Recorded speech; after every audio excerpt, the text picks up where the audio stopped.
ക്ലാസ്കോട്ടിറോൺ. Hair ലോസിനായി പുതുതായി emerge ചെയ്ത ഈ മോളിക്യൂൾ എന്താണെന്ന് നോക്കാം. ക്ലാസ്കോട്ടിറോൺ എന്നത് ഒരു ആൻഡ്രോജൻ റിസപ്റ്റർ ബ്ലോക്കർ ആണ്. ഇത് മുന്നേ PCOD റിലേറ്റഡ് ആക്നെ ഉള്ള സ്ത്രീകൾക്ക് നമ്മൾ കൊടുത്തിരുന്ന ഒരു മോളിക്യൂൾ തന്നെയാണ്. ഇപ്പൊ ഇതിന്റെ ആൻഡ്രോജൻ റിസപ്റ്റർ ബ്ലോക്കർ എന്ന ആക്ഷൻ ഉള്ളത് കൊണ്ടിട്ടാണ് നമ്മൾ ഹെയർ ലോസിന് വേണ്ടി ഉപയോഗിക്കുന്നത്.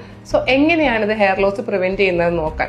മെയിൽ പാറ്റേൺ ഹെയർ ലോസിന് 2 ഇമ്പോർട്ടന്റ് ഫാക്ടേഴ്സ് ആണ് responsible. First one is the genetics, second one is male sex hormones. So clascoterone എങ്ങനെയാണ് ഈ മെയിൽ പാറ്റേൺ ഹെയർ ലോസിനെ പ്രിവെന്റ് ചെയ്യുന്നത് നോക്കാം. ക്ലാസ്കോട്ടിറോൺ മെയിൽ ഹോർമോൺസിനെ ഹെയറിൽ ബൈൻഡ് ചെയ്യുന്നതിനെ പ്രിവെന്റ് ചെയ്യും. അതുകൊണ്ട് തന്നെ തിക്ക് ഹെയർ ഒരുപാട് കാലത്തേക്ക് നമുക്ക് മെയിൻറ്റെയിൻ ചെയ്ത് കൊണ്ടുപോകാൻ പറ്റും.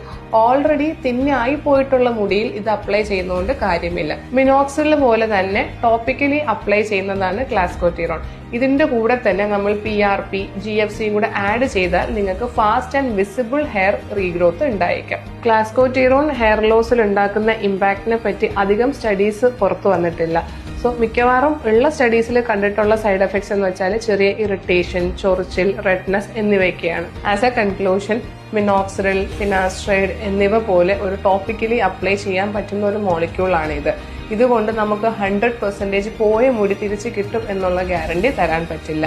സോ ഹെയർ ലോസ് ഉള്ളവർക്ക് ഉള്ള ഹെയർ റീറ്റെയിൻ ചെയ്യാൻ കുറച്ച് ഹെയറിന്റെ റീഗ്രോത്തിന് വേണ്ടിയിട്ട് ഈ മോളിക്യൂൾ യൂസ് ചെയ്യാവുന്നതാണ്.